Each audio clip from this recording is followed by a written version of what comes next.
Millie Fleur's Poison Garden is a picture book about staying true to yourself and embracing what makes each of us wonderfully weird.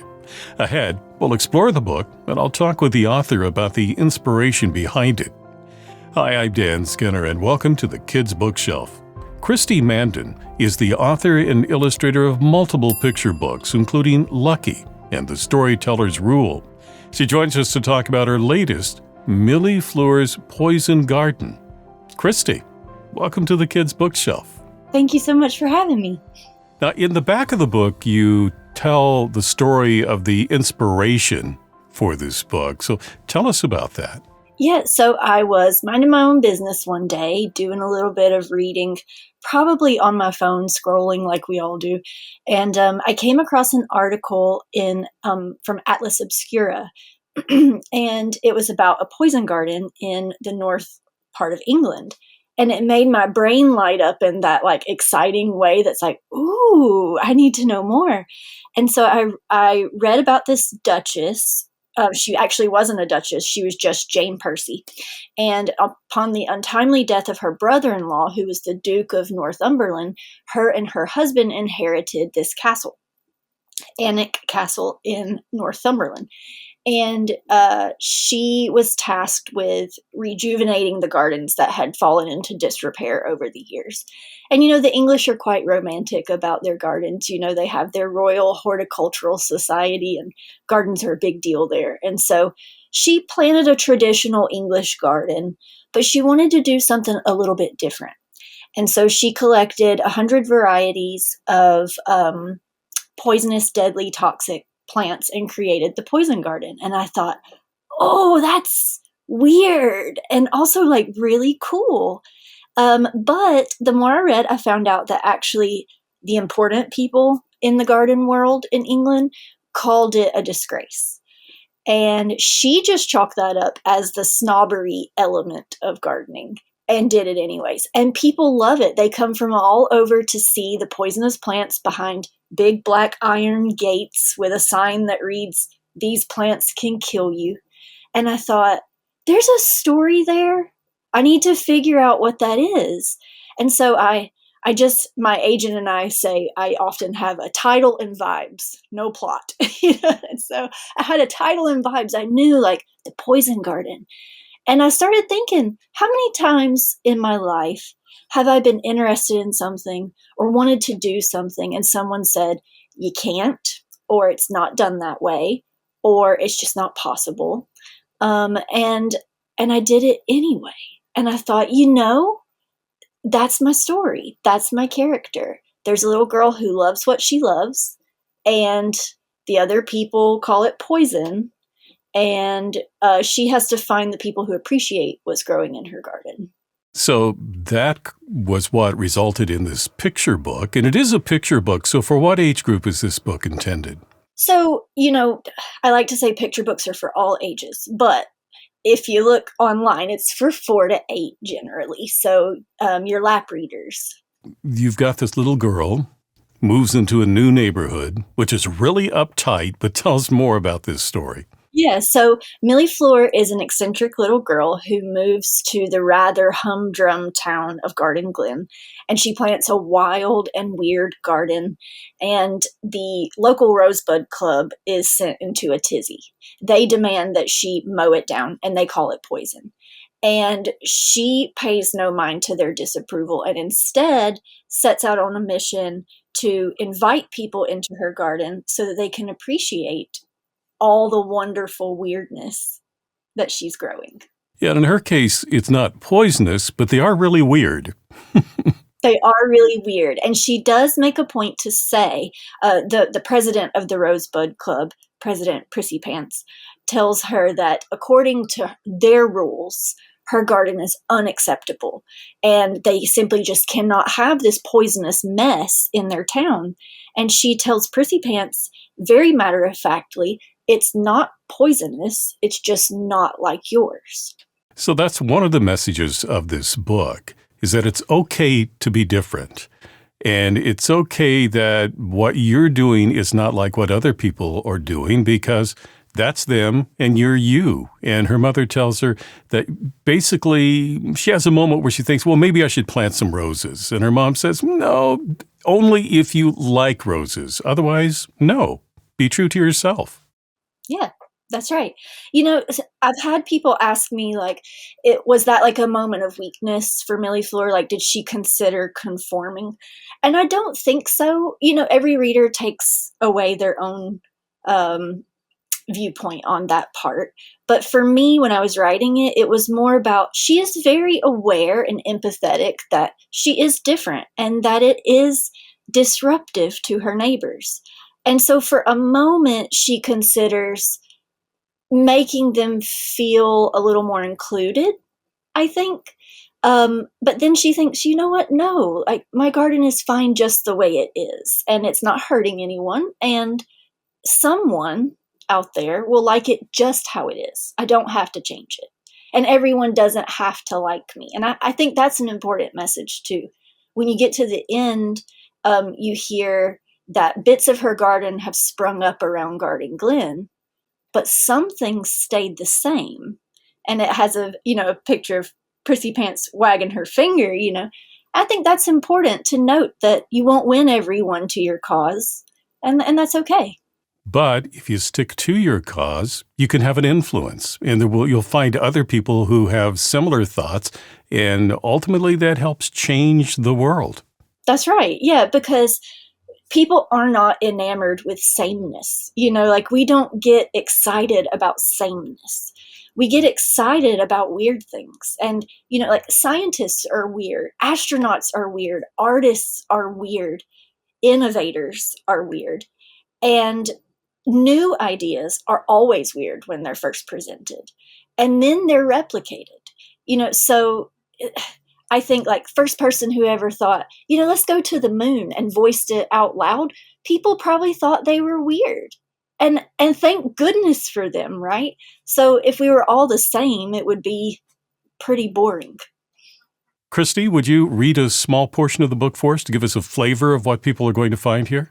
Yeah, sure, of course. Garden Glen was a place of sameness. Prim pastel houses, each one like the next, line the streets of Garden Glen like candies in a box. Their windows were spotless, their hedges perfectly pruned, their shutters hung straight and true. Every house and yard in Garden Glen was flawless, with not a blade of grass out of place. Except for one tumble-down house on a scruffy hill at the edge of town. Rejected and excluded, it stood lifeless, with no one to love it. Until Millie Fleur LaFay came to town. Millie Fleur's new house was marvelous, but it was missing something. It didn't quite feel like home yet. We can fix that, her mom said, pulling a surprise from her pocket. Seeds from Millie Fleur's old garden. She got straight to work. Millie Fleur's garden grew fast and wild. Garden Glen's Rosebud Club was not happy about Millie Fleur's new garden. "It's odd," said a man in a rather common sport coat. "It's unruly," said a lady in a stiffly starched dress. "Appalling," bellowed Colonel Stick in the Mud. I'm talking with Christy Mandin about Millie Fleur's Poison Garden, and our conversation continues. If you're enjoying this discussion, please subscribe, like, and click on the bell so you know when I post new interviews. And thank you. As I was reading this book, it looks like you probably had a lot of fun coming up with the strange plants in her garden. Yes, that was such fun. And I had more plants than I had room for in the book. So in the back of my mind, I'm like, oh, I hope one day I get to do like a field guide of Millie Fleur's fantastical plants, because I just didn't have room to put them all in, but that was the most fun. Curdled milkweed gave me, there's author me and then there's illustrator me. And author me is often creating problems for illustrator me to then solve. And so author me wrote on a Post-it note, "Ooh, curdled milkweed. Wouldn't that be fun?" And then illustrator me had to figure out how exactly do you draw that as a plant. So, I want to talk to you a little bit about that because, as you well know, with a lot of picture books, there's an author and an illustrator that work separately, sometimes never meet each other, never communicate directly because there's an editor as a go-between. But in your case, you're both author and illustrator. So do you feel like that gives you a creative advantage? oh, creative advantage. I don't know any other way to work because that's what I've always done. Um, I think I don't know if it gives me a creative advantage so much because again, author me and illustrator me are often at odds, but I do like working that way because people often ask, do I write the story first? Do I come up with a character first? And I kind of do it all together. I jump from one thing to the other. Sometimes drawing helps me to get unstuck in the writing. If I can't figure out a way to draw it, then the writing probably doesn't work. So I can't imagine what it's like to write the words and then just send them off and just let it be free and let the other illustrator do whatever. So I enjoy being both. So what is it you enjoy about children's books and writing for this audience? I think children's books often get kind of brushed off as like, more of a childish art form or often not even as an art form, but they're sneaky, and they can be very subversive. And I love that this age group, the 4 to 8, sometimes this is their first introduction to a certain idea, or you're really getting an aha moment with kids like that. And a picture book will often be what turns a kid into a reader. I've never grown out of picture books. I love that they're telling a story in 3 ways. They tell it with the words and with the pictures, and a really good picture book tells a story by building suspense with the page turn. And I love that. It's not easy. You have to get your point across in a short amount of time. You have to get in and get to the point and get out, because you'll lose them if you don't. And I'm quite a chatterbox, so it's a challenge for me to really fine tune what I want to say and make every word count. For younger children who don't know how to read yet, it's going to be an adult who's reading the book to them. So do you keep that adult audience in mind as well? Very much, because this 4 to 8 group doesn't have income, so they may be going into a store. The cover of a book may grab them. That's why a picture book cover is so important. And they may say, I want that book. But a lot of times it's the grown up who's buying it. It's the grandma, it's the aunt, it's the friend of the parent for a birthday gift or Christmas. And so while you want to write for the child, you have to grab the grown up too, because they're the ones that grant access. Even in libraries, they're curated, the selection is curated by adults. So you have to write to both audiences. And the other thing, as a parent and grandparent, I know firsthand is if you're going to read this book, and sometimes over and over again, because the kids like it that way, you have to like the book too, or otherwise the book's not going to get read that much. That's right. And it's a tall order for the picture book creator to not create a book that the parents dread having to read one more time. That is the thing you want to avoid. Well, as you point out, you have all these really creative plants in this garden, and those are fictional, so kids can't plant those, but you do give them information about a couple plants that they can add to a garden at the back of the book. Tell us about those. That's right. Yeah. I thought, gosh, if I was a kid reading this book, I would get to the end and I would think, oh, I wish I had a plant with like teeth or tentacles. Like, that's so cool. And I really didn't want kids to be kind of bummed out when they went outside and there's just this ordinary bush that doesn't have chicken legs. I still wanted them to be excited about gardening. And so I put 2 plants that I always thought were really cool that still have that fantastical element to them. And snapdragons were one that as a kid I always loved because the blooms were interactive. You could squeeze them and the little mouths snapped. But when the blooms fall off, there's another surprise that a lot of people don't know about, and that's the seed pods look like little skulls.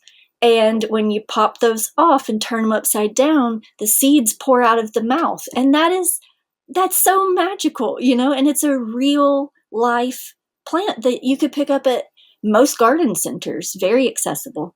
And then the other is the spider plant. And I always loved those. It's just a great beginner plant because you really can't kill it. And I thought, how fun would it be to present it as a mother plant and her baby spiderettes, and you can pinch those off and have a whole family of plants. So I hope it encourages kids to think more about gardening and plants. And also to think about themselves in a positive way and not think, oh, I'm weird, people don't like me. But no, I'm weird. That's what makes me special. That's right. You're wonderfully weird. Maybe turn weird on its head and not have it have a negative connotation, but instead maybe kids could say when someone says you're weird, even though it might be tossed out in a negative manner, they could say thank you, knowing that they brought something more interesting to the world. The book is Millie Fleur's Poison Garden by Christy Mandin. Christy, thank you for talking with me today. Yeah, thank you for having me. I had a good time. If you'd like to purchase Millie Fleur's Poison Garden, I've placed a link for you in the description below. If you enjoyed this conversation, please subscribe, like, and click on the bell so you know when I post new interviews. Meanwhile, here are 2 more books you might find interesting. Thank you for watching this edition of the Kids Bookshelf. I'm Dan Skinner. Until next time, keep sharing the gift of reading.